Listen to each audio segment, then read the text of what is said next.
뉴스야 시작합니다. 정치부 서주민 기자 나와 있습니다. 첫 번째 물음표부터 보죠. 첫 번째 물음표는 추윤 갈등 왜 지켜만 보나로 하겠습니다. 추미애 장관과 윤석열 검찰총장의 갈등이 지금 계속 이어지고 있는데 문재인 대통령이 왜 나서지 않느냐 이런 얘기들이 지금 많이 나오고 있어요. 그 임명권자인 대통령이 어떤 식으로든 이 갈등을 매듭지어야 한다는 말들이 일반 국민 사이에서나 또 정치권에서나 적지 않은 게 사실입니다. 임명권자가 어떻게 조정을 해서 둘이 다시 좀 손잡고 갈 수 있도록 하든가 아니면 뭐 인사조치를 하든가 해야 된다고 보죠. 근데 추 장관은 대통령이 경질하면 그만인데 임기가 보장된 검찰총장도 그렇게 할 수 있습니까? 일단 추 장관은 말씀하신 대로 경질하면 되지만 하지 않을 기류입니다. 청와대가 지난달 이 추 장관의 수사 지휘권 행사는 불가피했다는 브리핑으로 사실상 이 추 장관 편을 들었는데 문 대통령의 의지가 반영됐던 것으로 알려졌습니다. 또 지금처럼 이 추 장관을 교체하면 자칫 윤 총장에게 힘을 실어주는 듯한 모양새가 될 수 있다는 점도 고민하고 있다고 이 청와대 관계자가 전했습니다. 그러면 윤 총장은 어떻습니까?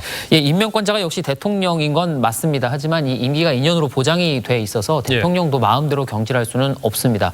그렇다고 방법이 또 없는 건 아닙니다. 어떤 방법이 있습니까?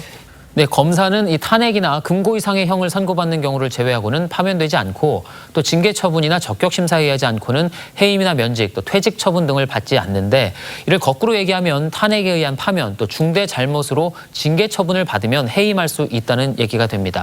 이 민주당에서는 실제로 연일 윤 총장의 행동이 위헌적이고 또 초법적이라는 취지로 비판을 하고 있기도 합니다. 검찰의 정치 개입 행위는 민주주의에 역행하는 구태입니다. 헌법 정신에 대한 정면 도전입니다.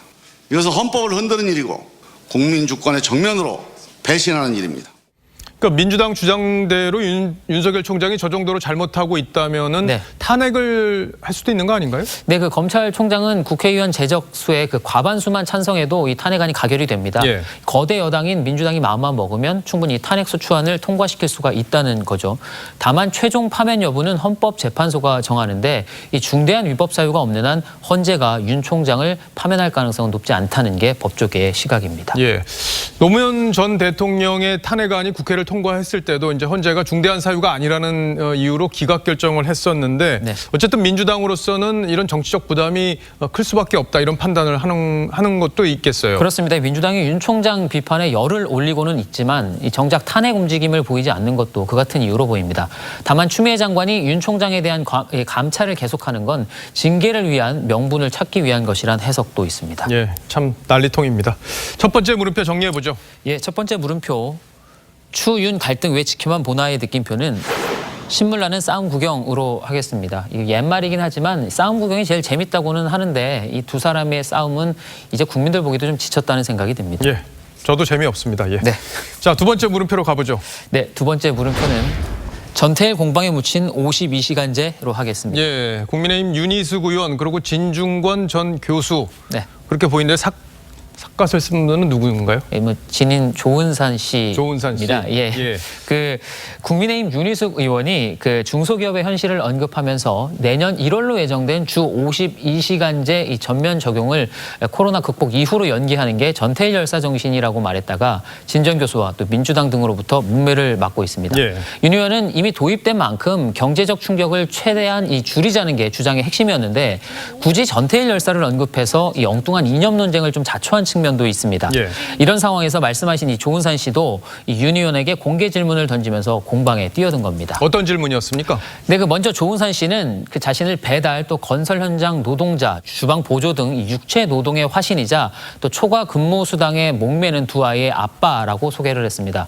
그러면서 세 가지를 물었는데 주 52시간제가 시행이 되면 내 월급은 그대로인가? 덜 일하면서 똑같은 급여를 받을 수가 있는가? 또 더 벌기 위해 덜 일할 자유를 박탈하는 게 전태일 열사 정신인가? 였습니다. 그러니까 일반 노동자들 입장에서 52시간제가 도입이 됐을 때 혹시 피해가 오지 않겠느냐라는 걱정을 질의를 한 건데 윤희숙 의원은 뭐라고 답을 했습니까? 월급이 줄어들 것이고 또 결국에는 투잡으로 내몰릴 것이라고 했습니다.